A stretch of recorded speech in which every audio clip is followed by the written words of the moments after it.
मेरे प्यारे दोस्तों,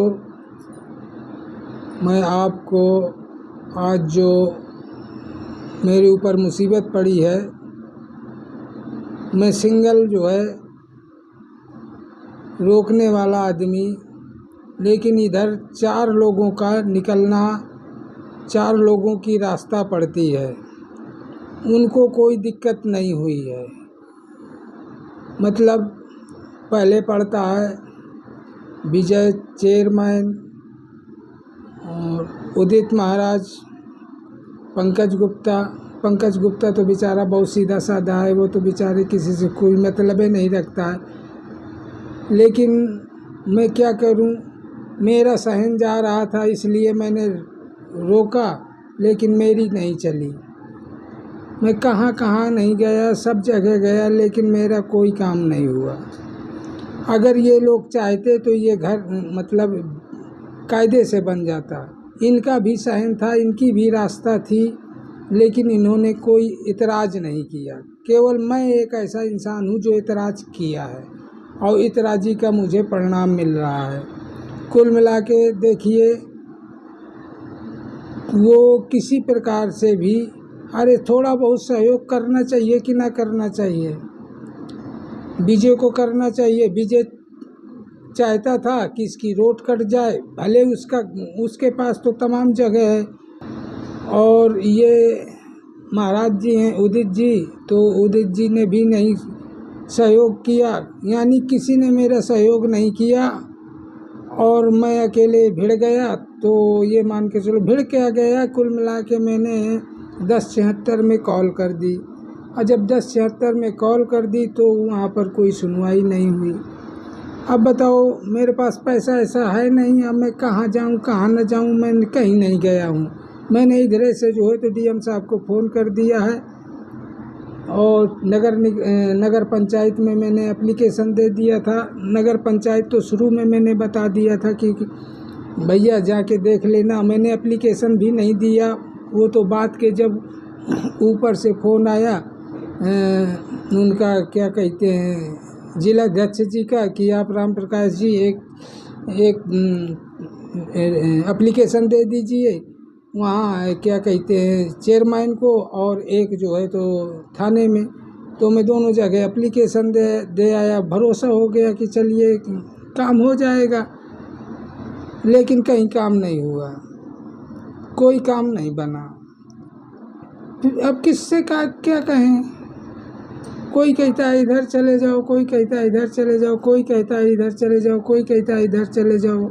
मेरे पास इतना पैसा है नहीं कि मैं इधर जाऊं उधर जाऊं, क्योंकि मैं अपने हक के लिए लड़ रहा था।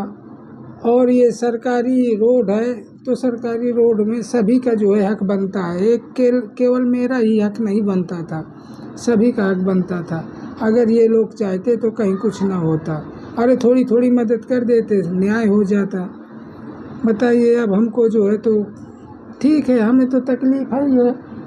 उनके पास तमाम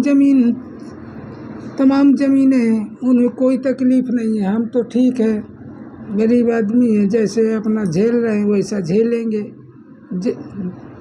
और ज़्यादा दिक्कत होगी तो यहाँ से चले भी जाएंगे। क्या करेंगे भैया, बताइए, आप ही लोग बताइए, हम क्या कर सकते हैं। उन्होंने तुड़वा भी दिया, बनवा भी लिया, हम कुछ नहीं कर पाए। और ये क्या कहते हैं, वो 1076 की काल का कोई निर्णय नहीं हुआ, टाउन एरिया का कोई निर्णय नहीं हुआ, नगर पंचायत से कोई निर्णय नहीं हुआ। नगर पंचायत वाले तो सीधा बोल दिया कि जाइए भैया, हमारे बस की बात नहीं है। तो ठीक है भैया, जब ये मतलब हमारे जब गांव के राजा ही लोग कहते हैं कि हमारे बस की बात नहीं है, तो फिर ऐसा करिए, आप डीएम के पास चले जाइए। बताइए, मैं पैसा खर्च करके हमीरपुर जाऊं, डीएम साहब के पास जाऊं। मेरे पास इतना पैसा नहीं है कि मैं डीएम साहब के पास चला जाऊं। तो मैंने अपना यहीं से फ़ोन कर दिया, लेकिन डीएम साहब इतने अच्छे थे कि उन्होंने फ़ोन उठा लिया। फ़ोन उठाने के बाद जो है उन्होंने पूछा, मैंने बताया, लेकिन अब देखो डीएम साहब क्या करते हैं क्या नहीं करते हैं मुझे कुछ पता नहीं है, लेकिन उनका काम तो अपन चल ही रहा है। जो भी है ठीक है। हम तो मुसीबत में हैं भैया, और हम कहीं जा भी नहीं सकते, क्या करें। खाली अपनी जान बचाए घूम रहे हैं कि किसी तरीके से हमें कुछ हो ना, क्योंकि देखिए बड़े आदमी के बहुत से लोग होते हैं और छोटे आदमी के कोई नहीं होते हैं। भले हमें लोग जानते हैं, बड़े बड़े लोग जानते हैं, छोटे छोटे लोग जानते हैं, मीडियम के लोग जानते हैं, सभी लोग जानते हैं। अगर जानते हैं, अगर ये चाहते तो मदद कर देते, गांव वाले खड़े हो जाते तो सब कुछ हो जाता। लेकिन मैंने गांव वालों को बुलाया नहीं, इसलिए नहीं बुलाया है कि कहीं धोखा ना पड़ जाए कि अगर मैं 2-4 लोगों को लुआ के आऊँ तो ऐसा ना हो कि ये गुंडे लुआ कर लाता है, इसलिए मैं नहीं लाया हूँ, नहीं तो वहीं काम रुक जाता। तो भाई वकील आदमी है, कुछ भी कर सकते हैं। मैं डरता था तो मैंने उन्हीं के सामने जो भी करना था मैंने कर दिया, लेकिन अब बताओ मैं क्या करूं। मैं तो निराश हूँ भैया, शांत होकर के बैठ गया हूँ।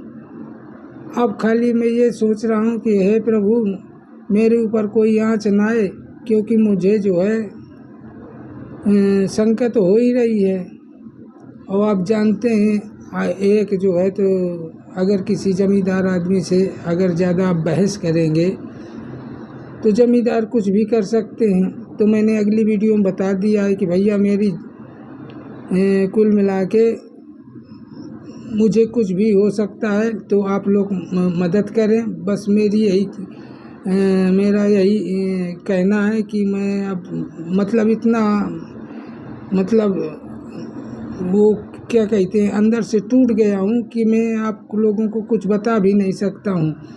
लेकिन एक चीज़ है, ये जो जिसने जगह बेची है मंगल गुप्ता ने, दिनेश गुप्ता नाम है उसका, पूरा नाम दिनेश गुप्ता उर्फ मंगल गुप्ता, उसने घर बेचा था। घर पहले से बना था, जितना बना था उतने से बना लेना चाहिए इन्हें, लेकिन वो घर जो है तोड़ करके उन्होंने सीधा लिखवा दिया। क्या किया क्या नहीं किया, उन्होंने तोड़वा करके सीधा बनवा लिया। अब बताओ हम क्या कर सकते हैं, उनसे लड़ भी नहीं सकते भाई, लड़ते तो कोई फ़ायदा नहीं निकलता। हमारे पास पैसा नहीं, हम ही अंदर हो जाते, क्योंकि आजकल ईमानदार आदमी ही बेईमान होता है। जिसके पास पैसा होता है वो ईमानदार होता है, और जिसके पास पैसा नहीं होता है वो बेईमान होता है। अब आप लोग बताओ, इसलिए मैं चिल्ला रहा हूँ कि भैया मेरी मदद करिए, मेरी मदद करिए। मेरी कोई मदद करने के लिए आते हैं, बड़े बड़े लोग आते हैं, फ़ोन से बात हो जाती है, थोड़ी संतोष मिल जाता है, बाकी और मैं क्या कर सकता हूँ। मैं तो बहुत परेशान हूँ। अब मैं कुल मिला के मेरी बोलती नहीं निकलती है, आप ये समझ लीजिए। मैं वीडियो नहीं बना पाता हूँ। मैं जब वीडियो नहीं बनाऊँगा तो मेरे बच्चे क्या खाएंगे। मेरे 4 बच्चे हैं और चारों बच्चे घर पे बैठे रहते हैं। चारों बच्चे ना, 2 लड़के हैं बड़े हैं और 2 लड़कियां हैं। चारों लोग घर पे बैठे रहते हैं। केवल मैं एक ऐसा सहारा हूँ कि बच्चों का पेट पालता हूँ किसी प्रकार से नाच गा के, और ये बच्चे बेचारे घर पे बैठे रहते हैं। मेरा जो भी काम होता है वीडियो बना देते हैं। अब बताओ मेरे घर में इतना पैसा नहीं आता है, कभी 20,000 आ गया, कभी 15,000 आ गया, कभी कम आ गया। तो इस प्रकार से जो है अपना खर्चा चलाते हैं। जब नहीं पूर पड़ता है तो लोगों से मांग लेते हैं। क्या करें, इतना पैसा नहीं हमें मिलता है। शॉर्ट वीडियो बनाते हैं, तो जब शॉर्ट वीडियो बनाते हैं तो उसमें पैसा कम मिलता है। बड़ी वीडियो बनाते नहीं हैं कि उसमें पैसा मिले। और बड़ी वीडियो बनाए तो क्या बनाए, बस हम इसी में दुखी रहते हैं। बड़ी वीडियो अगर बनाएं हम तो किस चीज़ से बनाएं, क्योंकि हमारे पास स्टूडियो नहीं है।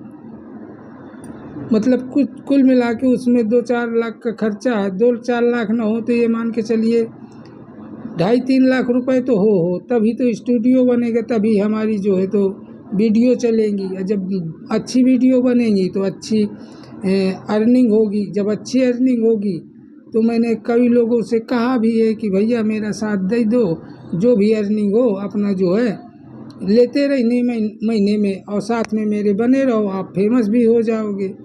लेकिन उसमें भी कोई राज़ी नहीं है। अब मैं जो है तो हो सकता है कि बड़ी जल्दी यहाँ से चला जाऊँ, क्योंकि मेरा अब दिल नहीं लगता है। मैं बहुत परेशान हो चुका हूँ, अब मेरा दिल नहीं लगता है। बस आप लोगों के सहारे ज़िंदा हूँ। क्या फ़ायदा यहाँ कोई जो है तो लभेड़ हो जाए, मैं कुछ भी नहीं करता हूँ। मतलब कुल मिला के कभी जीवन में लड़े नहीं किसी से भैया। कुल मिला के वो वकील साहब वो अपनी जरन तो निकालेंगे, किसी चीज़ में फंसने की कोशिश करेंगे, एक शब्द गलत निकल जाएगा। जब आमने सामने रहेंगे तो कभी में कभी तो ऐसा हो ही जाएगा, और ऐसा होने पर वो तुरंत टांग देंगे। ऐसा है नहीं। जो इंसान नीचे से ऊपर तक संभाल ले और हम नीचे से ऊपर तक कुछ ना कर पाएँ, तो समझो उनके अंदर कितना पावर है। ठीक है मेरे भाइयों, मेरी मदद करना, और जिसको मेरे साथ काम करना हो, पैसा कमाना हो, अच्छी तरीके से काम करना हो, तो भैया मैं तैयार हूँ। लेकिन किसी भी शहर के हों आप, हम तैयार हैं, हम आ जाएंगे। हमें इस घर से कोई लेना देना नहीं है, क्योंकि अब हमें जो है तो यहाँ कम रहना है, बाहर ज़्यादा रहना है। और अगर कोई सहयोगी आप मेरा भाई बहन के कोई मिल जाएगा तो हम बाहर निकल जाएंगे, आपके साथ वीडियो बनाएंगे, आप भी फेमस होंगे। बहुत बहुत धन्यवाद।